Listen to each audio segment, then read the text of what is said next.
بسم الله الرحمن الرحيم. لقد جاءكم رسول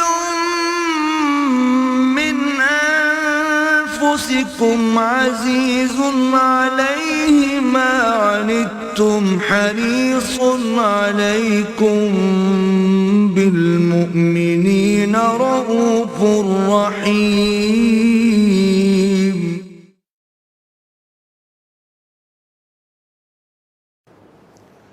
نحمده ونصلي على رسوله الكريم.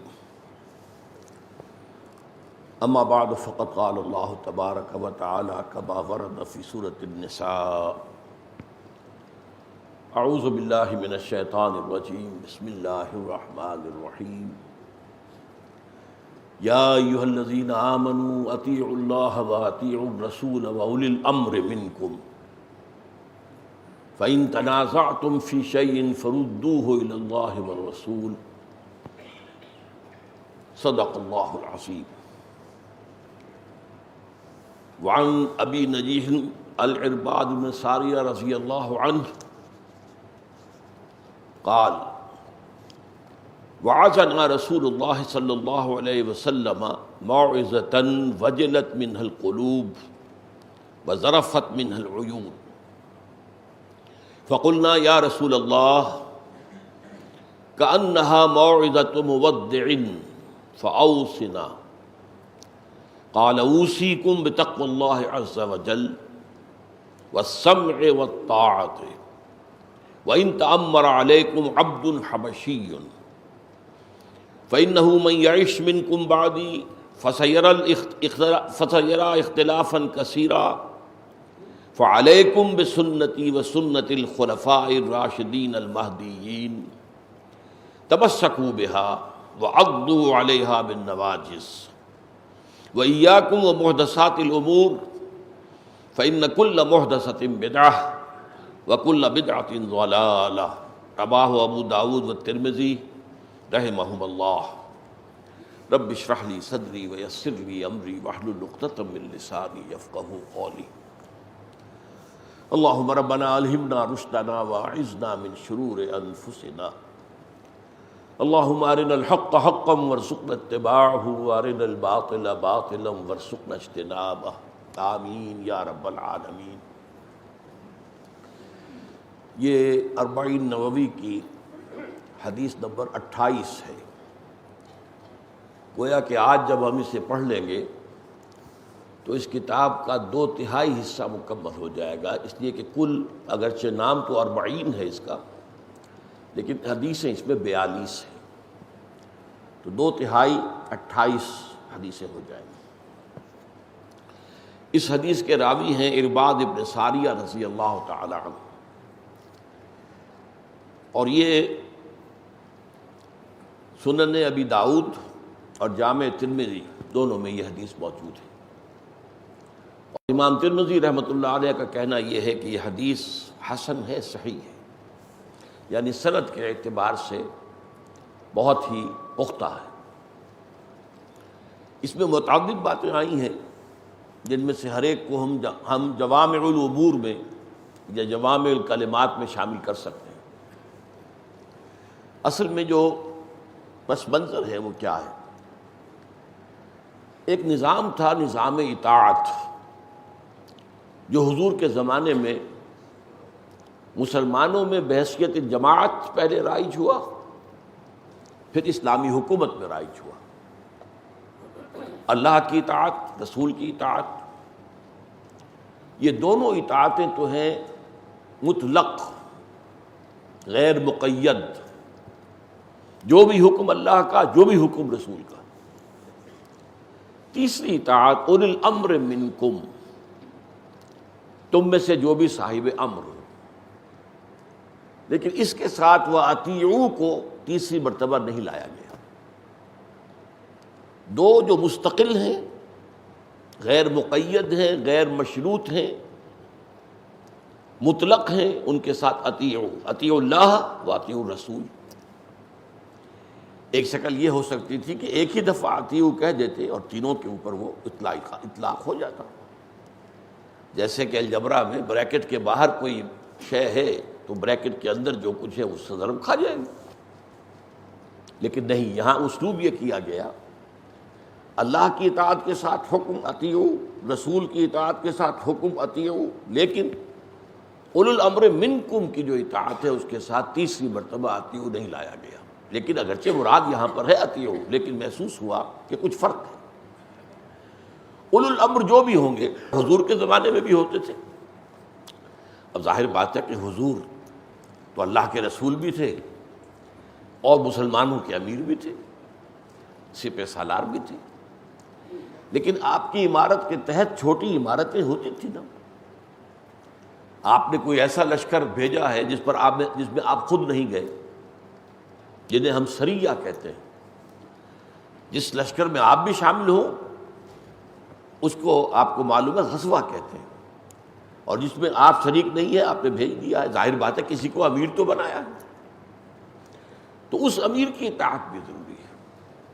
البتہ اس کی امیر کی اطاعت جو ہے فی المعروف ہے، وہ یہ نہیں ہے کہ جو چاہے حکم دے دے، اس کا اختیار اس کو نہیں، جو چاہے حکم دینے کا اختیار اللہ کو ہے، اس کے رسول کو ہے صلی اللہ علیہ وسلم۔ چنانچہ ایک مرتبہ یہ واقعہ پیش آ گیا بالفعل، حضور نے کوئی اپنے صحابہ کی ایک جماعت روانہ کی اور ان پر ایک صاحب کو امیر بنا لیا۔ وہ امیر صاحب جو تھے ذرا جلالی مزاج کے تھے، کسی بات پر وہ اپنے ساتھیوں سے ناراض ہو گئے۔ اب انہوں نے حکم دیا کہ ایک بہت بڑا گڑھا جو ہے کھود دیا، ظاہر بات ہے کہ اس میں تو کوئی خلاف شریعت بات تو نہیں ہے، امیر کا حکم ہے، اس میں لا کر لکڑیاں ڈال دو، ڈال دیں، ان میں آگ لگا دو، لگا دی، اب کود جاؤ اس میں۔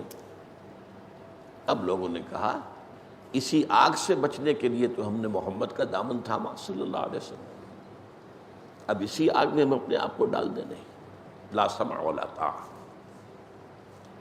اب یہ بات حضور کے علم میں لائی گئی تو آپ نے توثیق کی کہ انہوں نے صحیح کیا، اور اگر یہ اس آگ میں داخل ہو جاتے تو کبھی نہ نکل پاتے۔ یعنی کسی بھی امیر کی، اور آپ کے بعد جتنے بھی امیر ہیں وہ اسی حکم میں آئیں گے، کسی امیر کا حکم مطلق نہیں ہے حضور کے بعد، چاہے وہ صحابی ہو، اور ظاہر بات ہے اس لشکر کے امیر جو تھے وہ صحابی تھے، صحابی کی بات بھی مطلق نہیں ہے، اللہ اور اس کے رسول کے احکام کی کسوٹی پر پرکھا جائے گا، اگر اس کے اوپر پورا اترتا ہے تو سمعنا واطعنا، بصر و چشم، نہیں تو وہ رد کر دیا جائے گا۔ اسی طرح ائمہ جو فقہ ہیں ان کا مسئلہ بھی ہے، امام ابو حنیفہ کا تو قول موجود ہے کہ اگر میری کسی رائے کے خلاف کوئی حدیث صحیح تمہیں مل جائے تو میری رائے کو دیوار پر دے مارو۔ اس کی وجہ یہ ہے کہ حضرت امام ابو حنیفہ کے زمانے تک ابھی احادیث پوری طرح جمع نہیں ہوئی تھی، ابھی جمع حدیث کا عمل تو جاری تھا، تو ظاہر بات ہے کہ ساری احادیث تو ان کے علم میں نہیں تھی۔ یہ تو ان کی بہت بڑی قابلیت ہے کہ اگرچہ اس وقت تک احادیث کا مجموعہ بہت زیادہ نہیں تھا، تاہم ان کی کوئی بات بھی ایسی نہیں ہے جو بعد میں حدیث کی روح سے غلط ثابت ہوئی۔ ہاں کوئی اختلاف تو ہو سکتا، غلط ثابت ہونا اور بات ہے، تو اس اعتبار سے یہ ان کی بہت بڑی فضیلت ہے۔ ان کی طرف حضور نے یہ سمجھا جاتا ہے کہ انہی کی طرف اشارہ کیا تھا جب سورہ جمعہ میں آیت آئی وَآخَرِينَ مِنْهُمْ لَمَّا يَلْحَقُوا بِهِمْ، حضور کی جو بعثت ہوئی ہے اصلاً امیین میں، هُوَ الَّذِي بَعَثَ فِي الْأُمِّيِّينَ رَسُولًا مِّنْهُمْ يَتْلُو عَلَيْهِمْ آيَاتِهِ وَيُزَكِّيهِمْ وَيُعَلِّمُهُمُ الْكِتَابَ وَالْحِكْمَةَ إِنْ كَانُوا مِنْ قَبْلُ لَفِي ضَلَالٍ مُّبِينٍ وَآخَرِينَ مِنْهُمْ لَمَّا يَلْحَقُوا بِهِمْ، حضور کی بعثت ہوئی ہے ان امیین کے لیے اولاً، اور آخرین جو انہی میں سے ہیں ابھی داخل نہیں ہوئے، یعنی جو بعد میں ایمان لانے والے ہیں۔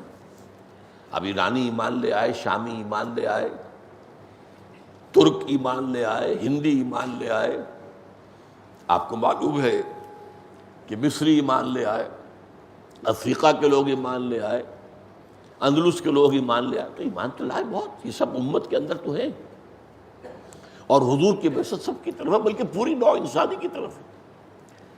لیکن لوگوں نے پوچھا کہ حضور اس سے کیا مراد ہے، آخرین منہم، ان سے کون مراد ہے؟ تو حضرت سلمان فارسی رضی اللہ تعالیٰ عنہ سب موجود تھے، حضور نے ان کی طرف اشارہ کیا، اس کی قوم، یعنی چونکہ سب سے پہلے پھر ایمان میں آنے والے عربوں کی بات تو ایرانی تھے نا، کیونکہ سب سے پہلے عراق فتح ہوا اور عراق کے اوپر ایرانیوں کی حکومت تھی، اس کے بعد شام فتح ہوا جس پر کہ رومیوں کی حکومت تھی، لہذا سب سے پہلے جزیرہ نماء عرب کے لوگوں کے بعد جو لوگ ایمان میں داخل ہوئے وہ ایرانی ہی تھے۔ تو آپ نے اشارہ کیا کہ اس کی قوم کا ایک فرد حکمت کو لے آئے گا چاہے وہ سریا پر ہو۔ ایک آدمی اس قوم میں سے، ایرانیوں میں سے ایسا نکلے گا جو حکمت کو سریا پر سے بھی لے آئے، اور لوگوں کا اکثر کا یہ خیال ہے کہ اس سے مراد امام ابو حنیفہ ہی، انہی کی بشارت دی، اس لیے کہ وہ ایرانی تھے نسل کے اعتبار سے۔ بہرحال اس حدیث کے اندر یہ معاملہ بھی چونکہ بڑی اہمیت کے ساتھ آیا، اور اس کے ضمن میں ایک خاص مسئلہ جو بڑا نازک بھی ہے وہ بھی، اس لیے میں نے پہلے اس آیہ مبارکہ کا حوالہ مناسب سمجھا، یا ایھا الذین آمنوا اطیعوا اللہ واطیعوا الرسول واولی الامر منکم فإن تنازعتم فی شیء فردوہ الی اللہ والرسول۔ اگر تمہارا اختلاف ہو جائے اپنے امراء سے کسی معاملے میں تو لوٹا دو اس کو اللہ اور اس کے رسول کی طرف، پھر دیکھو اللہ اور اس کے رسول کے احکام میں کیا چیز آ رہی ہے، اس سے استنباط کر کے کیا چیز نکلتی ہے، اس کے اوپر پرکھو کہ یہ اولو الامر جو ہم میں سے ہیں ان کا یہ قول، ان کا یہ حکم اس کے مطابق ہے یا نہیں۔ یہ حضرت ارباد ابن ساریہ فرماتے ہیں وعظنا رسول اللہ صلی اللہ علیہ وسلم موعظۃً، ایک حدیث میں الفاظ آئے بھی ہیں ذات یومن، یہ روایت ہے مختلف طریقوں پر، اللہ کے رسول صلی اللہ علیہ وسلم نے ایک دن ہمیں واعظ ارشاد فرمایا۔ یہ واعظ کا لفظ نوٹ کیجئے، آج کل عام جو فضا ہے وہ ریشنلزم کی ہے، عقلیت، بھائی دلیل سے بات کرو، آپ کی یہ بات ہماری عقل میں تو نہیں آتی، آپ جو بات مان رہے ہیں وہ عقل کے نزدیک تسلیم کرنے کے لائق نہیں، اور اگر کہیں واعظ کہا جا رہا ہو تو پھر ذرا حقارت کے ساتھ یعنی واعظ کہہ رہے ہیں، یعنی واعظ کوئی اعلیٰ شے نہیں ہے، عمدہ شے نہیں۔ یہ حقیقت ہے کہ واعظ میں منطق کا استعمال نہیں ہوتا، استدلالی انداز میں، جذباتی انداز ہوتا ہے، وہ دل کو اور روح کو براہ راست مخاطب کرنے کا ایک طریقہ ہے، دل میں روح ہے، روح کو براہ راست مخاطب کرنا۔ ایک ہے آپ وایا انٹلیکٹ، کوئی بات جو ہے آپ کی، آپ اسے دماغ اور عقل کے ذریعے سے پھر اتارتے ہیں قلب کے اندر۔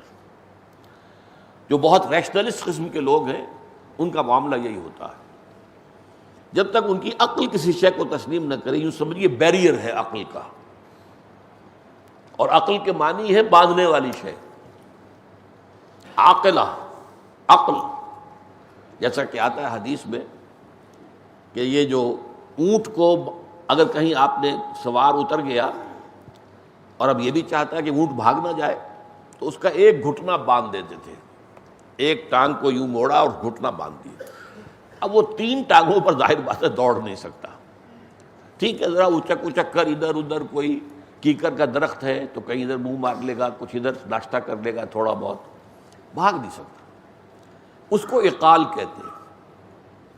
اور یہ جو عربوں کا رواج ہے، اوپر یہ جو سر کے اوپر یہ لپیٹتے ہیں، اب تو ظاہر بات ہے وہ بڑے قیمتی اقال لگتے ہیں، لیکن یہ اصل میں کیا تھا، یہ وہی رسی ہوتی تھی، وہ اس نے باندھا تھا اونٹ کا گھٹنا، اب اس کے بعد دوبارہ سفر پر آغاز کرنا ہے، سفر پر روانہ ہونا، وہ کھولا، اب کہاں رکھے اس کو، وہ اپنے سر کے اوپر لپیٹ، یہ اقال ہوتا ہے۔ اور اسی لیے ایک حدیث میں آتا ہے، حضور تشریف فرما تھے مسجد نبوی میں، ایک بدو باہر سے آیا اور وہ اپنے اونٹ سے اترا اور اونٹ کا گھٹنا باندھے بغیر اندر آ گیا۔ حضور نے فرمایا تم نے اس کا گھٹنا کیوں نہیں باندھا؟ اس نے عرض کیا میں نے اللہ پر توکل کیا۔ فرمایا نہیں، غلط ہے، یہ توکل نہیں ہے، جو وسائل ہے دنیا کے استعمال کرو اور پھر توکل اللہ پر کرو، یہ نہ سمجھو کہ تمہارے ان وسائل کے ذریعے سے نتیجہ نکل آئے گا، سمجھ لو کہ نتیجہ بالآخر ہوگا اللہ کی مرضی سے، لیکن وسائل اور ذرائع کا استعمال نہ کرنا یہ غلط ہے۔ جاؤ اعقلھا، جاؤ جا کر اس کو باندھو. تو عقلھا وہ بھی عقل سے بنا ہے. تو عقل جو ہے وہ روکتی ہے. ایک اور بات بھی ہے، بڑی پیاری بات ہے. جبران ابن خلیل جبران جو تھا، خلیل جبران، یہ ایک عرب ادیب تھا، بہت بڑا مفکر قسم کا ادیب. اس کا ایک جملہ ہے جو بہت پیارا ہے، بہت عمدہ ہے. عقل سے روشنی حاصل کرو لیکن جذبے کے تحت حرکت کرو. حرکت نہیں کرنے دیتی عقل. بچو بچو بچو، جان بچاؤ، عافیت، مصلحت. عقل تو یہ کہے گی، روکے گی. عقل کے معنی روکنے کے. ہاں راستہ دکھا دیتی ہے، روشنی ہے، یہ روشنی چراغ تو ہے، ادھر جاؤ. لیکن چلنے میں پھر یہ قدم قدم پر رکاوٹ ڈالتی ہے. جیسے اقبال نے کہا نا، بے خطر کود پڑا آتش نمرود میں عشق، عقل ہے محو تماشائے لبے بام ابھی. حضرت ابراہیم علیہ السلام سے جب کہا گیا کود جاؤ، کود گئے. یہ کود جانا عقل کے تحت تو نہیں ہو سکتا. جان بچانا کیوں کودو؟ بھائی اٹھا کے زبردستی پھینک دے وہ دوسری بات ہے، لیکن خود کود جانا. حضرت خباب بن الارت کو جب کہ انگارے زمین پر بچھا دیے گئے تھے، زبردستی 4 آدمی پکڑ کر، 2 آدمی ٹانگیں پکڑے، 2 ہاتھ پکڑے لٹائے تو اور بات ہے. کہا لیٹ جاؤ، لیٹ گئے. اس لیے کہ حضور کا حکم تھا، کوئی مزاحمت نہیں کرنی. جو بھی تکلیف آئے اسے سمجھو اللہ کی طرف سے آزمائش ہے. کوئی جوابی کارروائی نہیں کرنی، کوئی ریٹیلیشن نہیں کرنی. تو یہ ہے اصل میں عشق اور یقین. اس کے تحت آدمی حرکت کر سکتا ہے. عقل تو قدم قدم پر اڑنگے لگائے گی، روکے گی اور آپ کو مصلحت سکھائے گی اور بچنے اپنی جان اور مال کو بچانے کا مشورہ دے گی. تو وعظنا رسول اللہ. اب یہ وعظ جو ہے اس کے معنی نصیحت ہی کے ہیں، لیکن یہ ہے کہ اس میں جیسا کہ میں نے آپ کو بتایا، اس میں اصل مخاطب جو ہے وہ انسان کا جذبہ ہے. جذبہ ہے جس کا تعلق روح کے ساتھ ہے، جو دل میں ہمارے ہے، اس کو اپیل کرنا براہ راست. جیسا کہ بعض لوگ اگر ہیں اور نہیں اس کو تسلیم کرنے کو تیار، ان پر اثر نہیں ہوگا. وہ جیسے چکنے گھڑے پر پانی پڑا اور پھسل گیا. لیکن یہ کہ جن کے وہ ارواح کچھ زندہ ہوتی ہیں ابھی، چاہے کمزور ہیں، مزمحل ہیں، لیکن ہیں ابھی زندہ ہیں، مری نہیں ہیں، تو اس کا ان پر جو ہے وہ بعض کا اثر ہوتا ہے. قرآن مجید میں بھی ایک لفظ قرآن کے لیے سب سے پہلا موعظہ ہی آیا ہے. یا ایھا الناس قد جاءتکم موعظۃ من ربکم وشفاء لما فی الصدور وہدی ورحمۃ للمؤمنین. لوگوں دیکھو، سورہ یونس کی آیت ہے یہ. دیکھو تمہارے پاس آ گئی ہے تمہارے رب کی طرف سے موعظہ، وعظ. قرآن کا پہلا کام وعظ ہے. پہلے یہ دلوں پر اثر کرتا ہے. دل نرم ہوتے ہیں تو پھر ان میں بات داخل ہوتی ہے. آپ کو معلوم ہے زمین سخت ہے، اس کے اوپر بارش برسے گی، بہہ جائے گی، جذب تو نہیں ہوگی. آپ نے زمین کو نرم کیا ہے، آپ نے ہل چلایا ہے، اب پانی گرے گا تو زمین میں جذب ہوگا. تو پہلے دلوں کی زمین کو نرم کرنا یہ ہے موعظہ سے. موعظہ سب سے پہلا. اب اس کے بعد جو بات کہی جائے گی وشفاء لما فی الصدور، اب یہ سینوں کے اندر جو روگ ہیں ان کے لیے یہ دوا ہے. اب دوا بعض اوقات فرض کیجئے ایسا ہوتا ہے ایک شخص کو قے آ رہی ہے، آپ دوا پلائیں گے فوری الٹی، دوا دی فوراً الٹی. کیا کریں؟ جب تک وہ جذب نہ ہو معدے کے اندر دوا کیا اثر دکھائے؟ اس کے بعد ایجاد ہو گئے ٹیکے. آپ انجیکشن سے دوا جو ہے وہ اندر داخل کر دیتے ہیں تو وہ دوا جو ہے وہ خون میں شامل ہو جاتی. تو اسی طریقے سے انسان کا دل جب تک نرم نہ ہو، وہ قبول نہ کر رہا ہو، تو اس وقت تک دوا جو ہے وہ اثر نہیں کرے گی. قرآن لوگوں کے حق میں شفا ثابت نہیں ہوگا. اور تیسری بات ہدن، ہدایت ہے. جب دلوں کے روگ کا ازالہ ہو گیا اب ہدایت کے اوپر عمل ہوگا. ورنہ دلوں میں تکبر ہے، دلوں میں حسد ہے، دلوں میں حب دنیا ہے، دلوں میں حب جاہ ہے، حب مال ہے، تو وہ اثر نہیں کرے گی. پہلے یہ قرآن دل میں داخل ہو کر، جذب ہو کر، جبکہ وہ دل کی زمین نرم ہو گئی ہے، داخل ہو کر دل کے اندر سے جڑیں اکھاڑ کر پھینک دے گا، تکبر کی بھی، حسد کی بھی، عجب کی بھی، حب مال کی، حب دنیا کی، حب جاہ کی. اب جو ہے آپ قرآن کی ہدایت سے فائدہ اٹھا سکیں گے. ہدی للمتقین ہے یہ. اگرچہ اپنی جگہ ہدی للناس ہے، لیکن فائدہ اٹھانے کے اعتبار سے تقویٰ پہلے شرط ہے، اس کے بغیر فائدہ نہیں اٹھا سکتے آپ۔ اور اس کے بعد فرمایا رحمت للمؤمنین، اہل ایمان کے حق میں پھر آخرت میں یہ رحمت ہے، دنیا میں ہدایت ہے، آخرت میں رحمت ہے۔ تو وعظنا رسول اللہ صلی اللہ علیہ وسلم موعظۃً، ایک روز حضور نے ہمیں ایک ایسا وعظ جو ہے ارشاد فرمایا، وجلت منہ القلوب، جس سے ہمارے دل کانپ گئے، لرز گئے۔ وہ دلوں کی بات ہی ہوتی ہے نا، یہاں ثابت ہو گیا متن سے کہ وعظ کا اصل ہدف کیا ہے؟ قلب ہے، اس کی تاثیر کہاں ہوتی ہے؟ دل پر ہوتی ہے۔ وجلت منہ القلوب وذرفت منہ العیون، اور آنکھیں تر ہو گئی، آنکھوں میں آنسو آ گئے، رقت طاری ہو گئی۔ قلنا فقلنا، ہم نے عرض کیا یا رسول اللہ، اے اللہ کے رسول صلی اللہ علیہ وسلم، کأنہا موعظۃ مودع، یہ جو آج ارشاد فرمایا ہے وعظ، یہ تو ایسے لگتا ہے جیسے وداع کرنے والے کی بات ہوتی ہے، جیسے کہ آپ ہمیں رخصت کر رہے ہیں، یعنی جیسے کہ آپ اب دنیا سے رخصت ہونے والے ہیں۔ وداع کرنا گویا کہ الوداع کہہ دینا کہ اب رخصت کر رہا ہوں اللہ کے حوالے، تو محسوس ہوتا ہے کہ یہ تو آپ کے وعظ کا انداز ایسے ہے جیسے کہ آپ ہمیں رخصت کر رہے ہیں، ہم سے اب علیحدہ ہونے والے ہیں، ہم سے دور ہونے والے ہیں، ہم سے پردہ کرنے والے ہیں۔ فأوصنا، تو اگر واقعی ایسا ہے تو پھر ہمیں ذرا مزید وصیت کیجیے۔ اب یہاں لفظ وصیت آ گیا، وصیت، نصیحت، وعظ، اب یہ ایک قبیل کے الفاظ ہیں، وصیت، نصیحت، وعظ۔ فأوصنا، ہمیں اور نصیحت کیجیے، ذرا اور نصیحت فرمائیے۔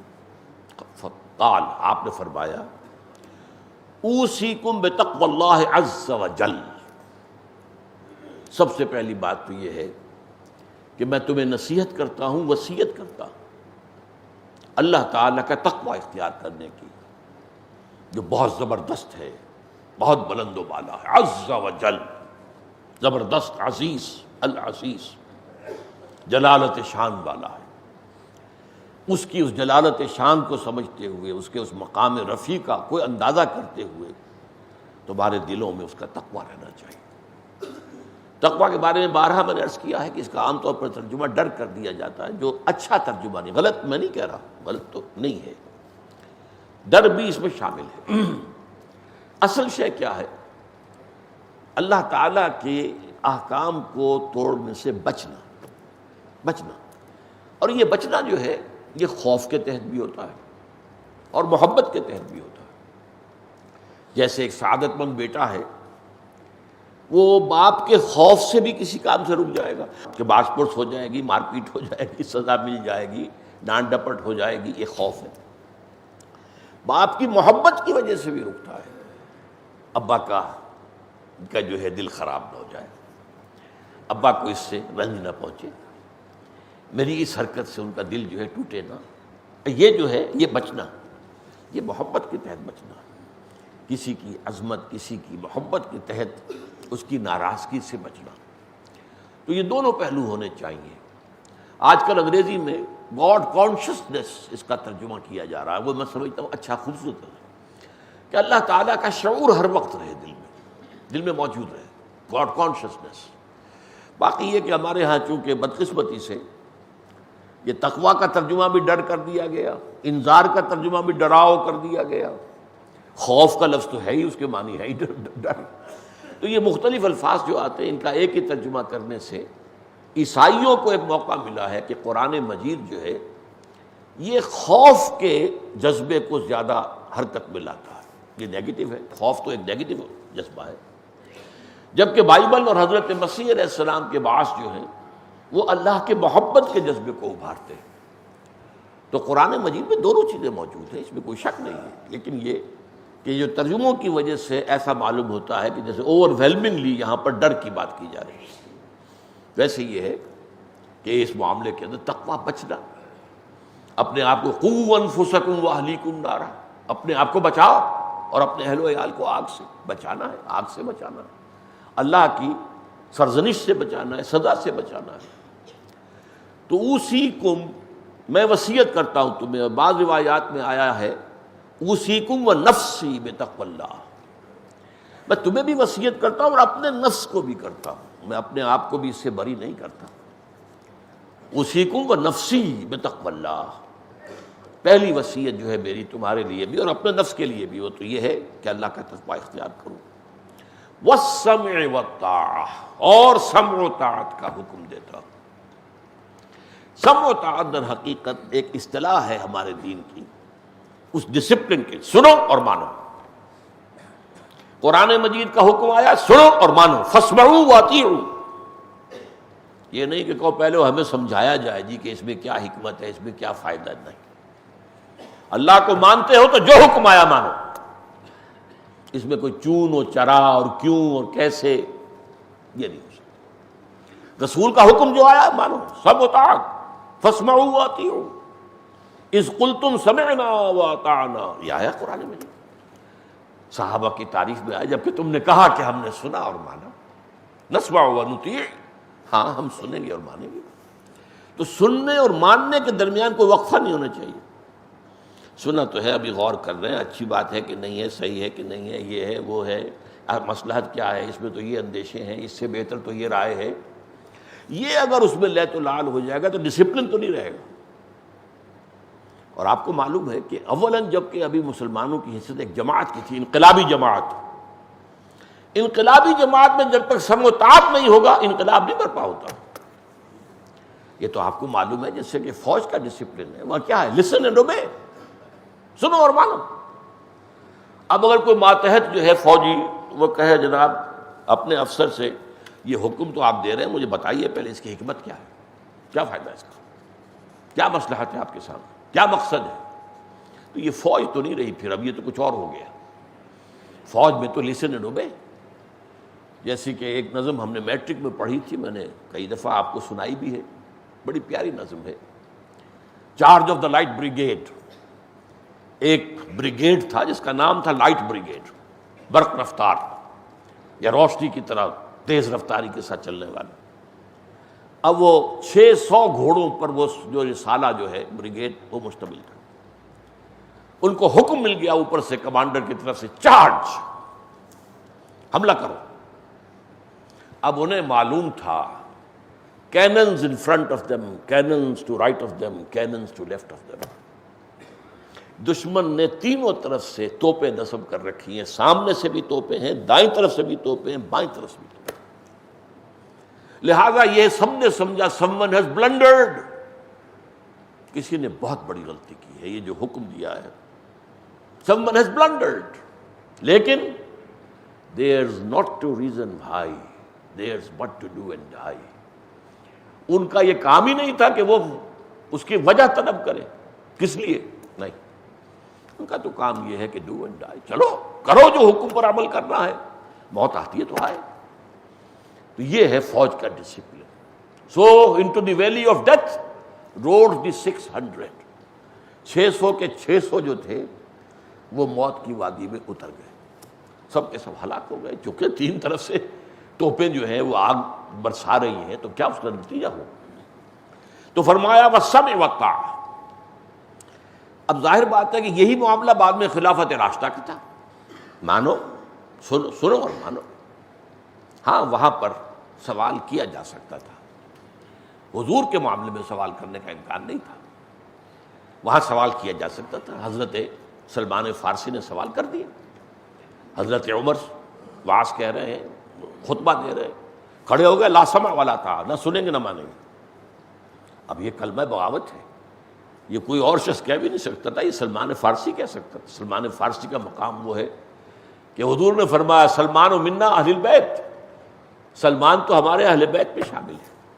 ان کی ایک جو لمبی داستان ہے، کہاں کہاں سے ہوتے ہوئے طلب حق کے اندر کون سی وادیوں، کون کون سے مرحلوں میں سے گزر کر حضور کے قدموں تک پہنچے، ایک طالب حقیقت کی داستان۔ وہاں انہوں نے کہہ دیا لا سمع ولا طاعہ۔ حضرت عمر نے برا نہیں منایا، پوچھا کیوں؟ عرض کیا یہ کرتا آپ نے پہنا ہوا ہے، یہ ان یمنی چادروں کا بنا ہوا جو مال غنیمت میں آئی تھی، اور ہر مسلمان کو جتنا حصہ ملا اس میں کرتا نہیں بنتا، اور آپ ہم میں ہے بھی طویل القامت آدمی، یہ کرتا کیسے بن گیا؟ Some thing is wrong some where. کیا تو آپ نے غبن کیا ہے یا عام مسلمان سے زیادہ حصہ لیا؟ کیا ہے؟ حضرت عمر نے بیٹے سے کہا، عبداللہ ابن عمر سے، عبداللہ رضی اللہ تعالیٰ عنہ تم بتا دو.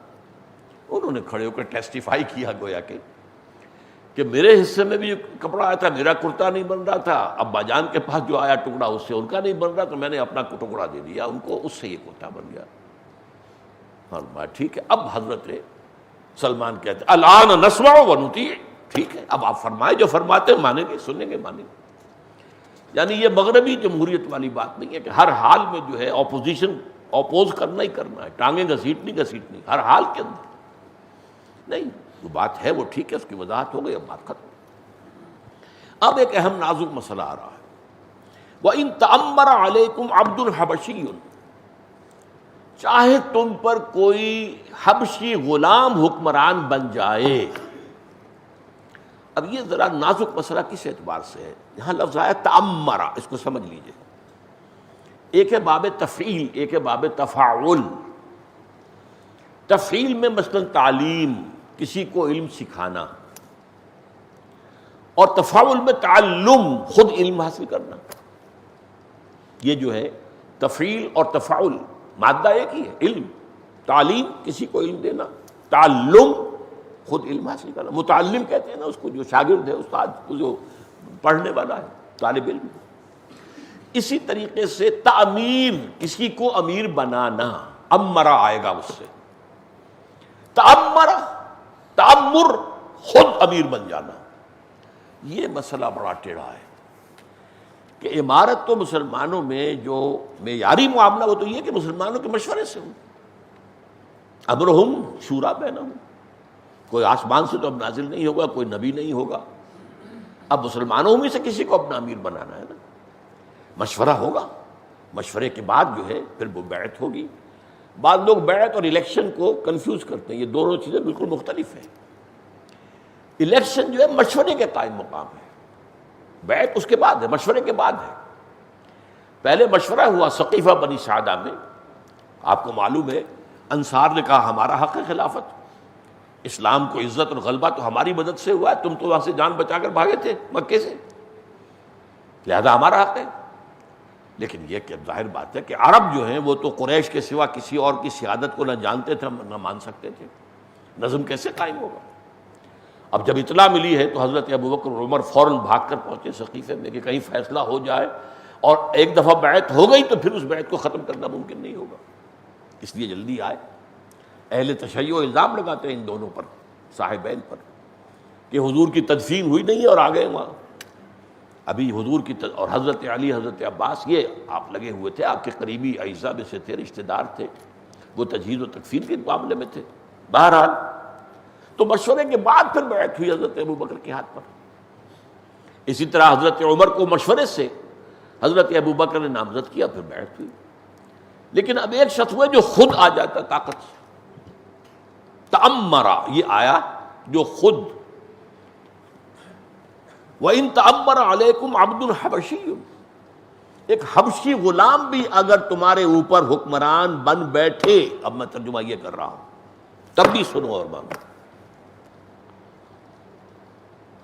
یہ بڑا اس میں اختلاف کی گنجائش ہے، اور اس میں فقہا کا تقریباً اجماع اس پر ہے کہ یہ جو متغلب ہے، اس کو کہتے ہیں امامت متغلب. متغلب کوئی تغلب سے خود غلبہ لے لینا، خود غالب آ کر اور قابض ہو جانا طاقت کے بل پر، یہ متغلب کہلائے. تو آیا امامت متغلب جائز ہے؟ اب اگر فتویٰ دے ناجائز ہے تو مسلمانوں کا فرض ہو جائے گا کھڑے ہوں تلوار چلائیں اس کے خلاف. ناجائز بات تو بات نہیں مانی جا سکتی، حرام شے کے اوپر تو سمعنا واطعنا نہیں ہو سکتا. لہذا فقہا کی اکثریت نے اور ائمہ حدیث کی اکثریت نے یہ کہا ہے کہ چاہے وہ اپنی طاقت کے بل پر زبردستی آ کر حکمران بن گیا ہو، جب تک وہ حکم دے اللہ کے احکام کے مطابق، جب تک وہ کفر کا حکم نہ دے، اس کی اطاعت فرض ہے. یہ وہ چیز ہے جس کی بنا پر نظم قائم رہا. خلافت راشدہ تو ختم ہو گئی. حضرت امیر معاویہ رضی اللہ تعالیٰ عنہ بھی اپنی قوت کے بل پر آئے نا، وہ مشورے کے بل پر تو نہیں آئے. حضرت حسن جو ہیں لوگوں کے مشورے سے ان کے ہاتھ پر بیعت ہو چکی تھی. حضرت علی رضی اللہ تعالیٰ عنہ سے پوچھا گیا تھا جبکہ وہ شہید کیے گئے، جب ان کا موت کا وقت آیا ہے کہ کیا ہم آپ کے بعد حسن کو خلیفہ بنا لیں؟ ان کا نہ میں روکتا ہوں نہ حکم دیتا ہوں، تمہاری مرضی، تمہارا معاملہ ہے، مشورے سے طے کر لو. مشورے سے طے کیا، وہ ہو گئے خلیفہ. اب حضرت ابوبکر فوج لے کر آ گئے. اب ایک ہی شکل تھی، یا تو جنگ ہوتی. اس سے پہلے آپ کو معلوم ہے جنگ صفین کے اندر 74,000 آدمی مسلمان جو ہے قتل ہوئے تھے، 74,000. جنگ جمل میں ایک رات میں 10,000 شہید ہوئے. تو اب خانہ جنگی جاری رہتی تو کیا ہوتا؟ وہی معاملہ ہوتا. حضرت حسن نے مصلحت دیکھی، دستبردار ہو گیا اور خلافت حوالے کر دی حضرت معاویہ. لہذا حضرت معاویہ جو ہے اسی وجہ سے ایک اعتبار سے میں ابھی آپ کو بتاؤں گا انہیں خلیفہ راشد کہا جا سکتا ہے. اسی وجہ سے نہیں کہا جاتا کہ وہ لوگوں کے مشورے سے خلیفہ نہیں بنے تھے، بلکہ وہ اپنی قوت بازو کے بل پر، اپنی طاقت کے بل پر امیر بنے. لیکن جائز ہے، حرام نہیں. وَلَوْ تَأَمَّرَ عَلَيْكُمْ عَبْدٌ حَبْشِيٌّ. اب ظاہر بات ہے کہ عربوں کے نزدیک حبشی ہونا یہ بھی ایک بڑا کمتر ہونے کی علامت تھی. آخر ان کے یہاں نسلی تعصب کچھ نہ کچھ تو تھا، نہ سارا ختم تو نہیں ہو گیا تھا. جو بڑے صحابہ تھے، اونچے صحابہ تھے، جن کی تربیت اور تزکیہ ہو چکا تھا، وہ تو انسان کی مساوات کے پوری طرح قائل تھے. وہ ایک صحابی نے کسی ایک کو حبشی کو تانا دیتے ہوئے کہہ دیا، اے حبشیہ کے بیٹے. حضور نے فرمایا دیکھو تمہارے اندر جاہلیت موجود ہے، ابھی تم نے اسے کہا سودا، یبن سودائن، اے ایک کالی عورت کے بیٹے. حضور نے فرمایا فی کا جاہلیت، تمہارے اندر ابھی جاہلیت کے جراثیم باقی ہیں. تو یہ بات تو ہے، مساوات انسانی کا سبق دیا گیا. لیکن پھر بھی سب لوگ تو ایک سطح پر نہیں ہوتے، تو عام طور پر تو حبشیوں کو کمتر لوگ سمجھتے تھے. پھر وہ غلام بھی ہو، عبد الحبشی، ایک ہوتا ہے آزاد حبشی، ایک حبشی بھی ہے، غلام بھی ہے. وَلَوْ تَأَمَّرَ عَلَيْكُمْ عَبْدٌ حَبْشِيٌّ، اگر ایک حبشی غلام بھی تم پر حکمران بن بیٹھے اپنے طاقت کے بل پر، تب بھی سموطاعت کا معاملہ ہوگا. فَإِنَّهُ مَنْ يَعِشْ مِنْكُمْ. ہاں اس میں ایک بات ہے، امام ابو حنیفہ کی رائے یہ ہے کہ کوئی شخص اگر فاسق و فاجر ہے تو اس کے خلاف مسلمان بغاوت کر سکتے ہیں. باقی سب کے نزدیک یہ ہے کہ اگر کوئی فاسق ہے، فاجر ہے، اپنے محل کے اندر جو وہ کر رہا ہے، کوئی رنگ رنیاں منا رہا ہے، کچھ کر رہا ہے، لیکن یہ کہ اگر وہ تمہیں حکم نہیں دے رہا، نماز قائم کر رہا ہے، حج کا اہتمام کر رہا ہے، جمعہ جماعت اور حج اس کا سارا انتظام ہو رہا ہے، تو ٹھیک ہے اطاعت کرو. ہاں وہ کفر کا حکم دے، پھر خلاف کھڑے ہو جاؤ، پھر اس کے خلاف بغاوت کرو. اس کے بعد تو معاملہ جو ہے وہ ایک حد سے تجاوز کر جائے. امام ابو حنیفہ کی رائے یہ ہے کہ فاسق و فاجر شخص جو ہے اس کے خلاف بغاوت ہو سکتی ہے، جائز ہے، اگر اس پر نصیحت اثر نہیں کر رہی. پہلے ٹھیک ہے امر بالمعروف نہی عن المنکر زبان کے ذریعے سے کی جائے کہ دیکھو بعد آ جاؤ، ان چیزوں کو چھوڑ دو. لیکن اگر وہ اس پر نہیں ہو رہا، وَإِن لَمْ يَعْتَبِرْ، اگر وہ اس جو ہے فائدہ نہیں اٹھا رہا نصیحت سے، امر بالمعروف و نہی عن المنکر سے، فَبِالسَّيْفِ، تو پھر تلوار کے ذریعے سے امر بالمعروف ہوگا. پھر امر بالمعروف اور جو نہی عن المنکر ہے وہ آپ کو معلوم ہے کہ قوت سے بھی ہے اور زبان سے بھی ہے اور دل سے بھی ہے، تو قوت سے بالسیف. لیکن اس کے لیے وہ شرط عائد کرتے ہیں کہ طاقت اتنی ہونی چاہیے کہ کامیابی کم از کم بظاہر احوال یقینی ہو جائے. یہ نہیں کہ تھوڑے سے لوگ جمع ہوئے اور نعرہ لگایا اور ظاہر بات ہے کہ پھر کیا ہوگا، سب کے سب کچل دیے جائیں گے. لیکن ظاہر بات ہے کہ ایک ملوکیت کے نظام میں اتنی طاقت فراہم ہو جانا ناممکن. آج کیا ہے، سعودی عرب میں کوئی طاقت وجود میں آ سکتی ہے، 2 آدمی بھی جمع ہو جائیں تو وہاں پر جو ہے حکومت کو کھجلی شروع ہو جاتی ہے اور فوراً جو ہے تحقیق اور پھر غائب کر دیے جاتے ہیں. تم جماعت بنا رہے ہیں، تم تنظیم بنا رہے ہیں.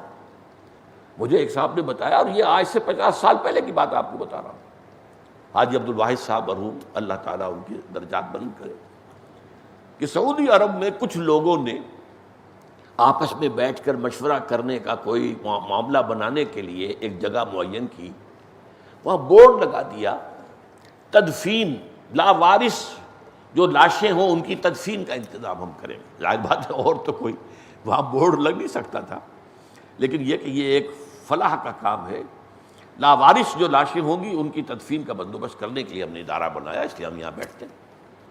آگے چھٹتے یہ کاہے کے لیے؟ اس کام کے لیے ہم جو موجود ہیں، تم کون ہوتے ہو؟ اتارو یہ بورڈ اور دفع ہو جاؤ، اس لیے کہ وہاں کوئی جماعت بن ہی نہیں سکتی۔ یہی وجہ 1979 میں پھر وہاں پر جو ہے طوفان ہوا تھا نا، لوگوں نے جا کے قبضہ کیا، کیونکہ جب آپ راستہ جو ہے بند کر دیں گے، سیدھا راستہ بند ہے، اختلاف کے اظہار کا کوئی طریقہ ہے ہی نہیں، آپ کو اختیار ہی نہیں، آپ کو 2-4 آدمی جمع ہو کر کوئی بات کر ہی نہیں سکتے، تو پھر کیا ہوگا؟ پھر تو انڈر گراؤنڈ موومنٹ چلیں گی، پھر تو بغاوت ہی ہوگی، دھماکہ ہی ہوگا، ایکسپلوژن ہی ہوگا، اور یہ ہوا تھا، کتنا بڑا ایکسپلوژن تھا۔ خانہ کعبہ پر انہوں نے قبضہ کیا، اس کے بعد جو ہے کتنے لوگ وہاں مارے گئے، کتنے بعد میں جو ہے سزا کے طور پر جو ہے ان کو قتل کیا گیا، ان کی گردنیں اڑائی گئی، یہ سب کچھ ہوا۔ بہرحال یہ میں نے آپ سے عرض کیا کہ امام ابو حنیفہ کی رائے یہ ہے کہ جائز تو ہے لیکن طاقت اتنی فراہم ہو جانی چاہیے۔ فَإِنَّهُ مَن يَعْشْ مِنكُم بَعْدِي فَسَيَرَىٰ اخْتِلَافًا كَثِيرًا، دیکھو جو بھی تم میں میرے بعد زندہ رہا وہ پھر دیکھے گا بہت سا اختلافات ہوں گے۔ ایک رائے کا اختلاف ہوتا تھا، وہ تو معمولی چیز ہے، حضرت ابو بکر سے بھی اختلاف کیا، حضرت عمر نے بھی کیا، یہ مانعین زکوٰۃ کے خلاف آپ اقدام نہ کریں، 2 محاذ تو پہلے کھلے ہوئے ہیں، آپ نے حضرت اسامہ کا لشکر بھی روانہ کر دیا ہے، اور یہ تو حضور نے چونکہ تیار کیا تھا، ٹھیک ہے، سمعنا واطعنا۔ پھر ظاہر بات ہے جنہوں نے نئی نبوت کے دعوے کیے ہیں، جھوٹی نبوت کے مدعی، ان کے خلاف تو جنگ کرنی ہی کرنی، لیکن انہوں نے صرف وہ زکوٰۃ دینے سے انکار کیا ہے نا، یہ کافر تو نہیں ہوئے، اور انہوں نے یہ بھی نہیں کہا کہ زکوٰۃ نہیں دیں گے، اصل میں ان کا موقع یہ تھا کہ ہم زکوٰۃ خود لیں گے، خود اس کو ڈسپینس کریں گے، تقسیم کریں گے، حکومت کو نہیں دیں گے۔ حضرت ابو بکر ڈٹے رہے، ایبدل الدین وانا حی، کیا دین میں ترمیم کی جائے گی جبکہ میں ابھی زندہ ہوں؟ میرے ہوتے ہوئے نہیں ہو سکتا۔ خدا کی قسم اگر یہ حضور کے زمانے میں زکوٰۃ کے اونٹوں کے ساتھ ان کو باندھنے والی رسی، وہ اقال، وہ بھی اگر دیتے تھے، اور اب یہ کہیں صاحب اونٹ لے جاؤ، اقال ہم نہیں دیں گے، تب بھی میں جنگ کروں گا۔ اب اونٹ کے مقابلے میں اقال کی کیا قیمت ہے؟ بالکل سمجھیے کوئی حیثیت ہی نہیں، لیکن یہ کہ اس میں اتنی ترمیم بھی مجھے گوارا نہیں ہے کہ وہ یہ کہیں کہ اونٹ تو لے جاؤ لیکن اقال نہیں۔ بہرحال اختلافات پھر بعد میں جو ہوئے وہ سیاسی نوعیت کے بھی ہوئے، جنگیں بھی ہوئی، باہمی جنگیں ہوئیں، جنگ جمل ہوئی، جنگ صفین ہوئی، جنگ نہروان ہوئی، تقریباً 1 لاکھ مسلمان حضرت عثمان کی شہادت سے لے کر اور حضرت علی کی شہادت تک رضی اللہ تعالی عنہما، تقریباً 1 لاکھ مسلمان جو ہیں وہ ایک دوسرے کی تلواروں اور نیزوں سے ہلاک ہوئے۔ اس کے ضمن میں پھر فرمایا فعلیکم بسنتی و سنت الخلفاء الراشدین المہدیین، تو اس اختلاف کے زمانے میں تم پر لازم ہوگا کہ میری سنت کو پکڑو مضبوطی کے ساتھ، اور میرے جو راشد خلفاء ہوں گے ان کی سنت کو مضبوطی سے پکڑو۔ اب یہاں راشدین پر بھی مجھے بحث کرنی ہوگی، اور خلافت راشدہ اور خلفائے راشدین کی 2 مختلف اصطلاحات جو آئی ہیں اس پر بھی گفتگو ہوگی۔ اب یہ بقیہ حصہ اس حدیث کا انشاءاللہ اگلے جمعے میں اگلی حدیث کے ساتھ ہم پڑھیں گے۔ فصلی اللہ تعالی علی خیر خلقہ محمد وبارک وسلم تسلیما کثیرا کثیرا۔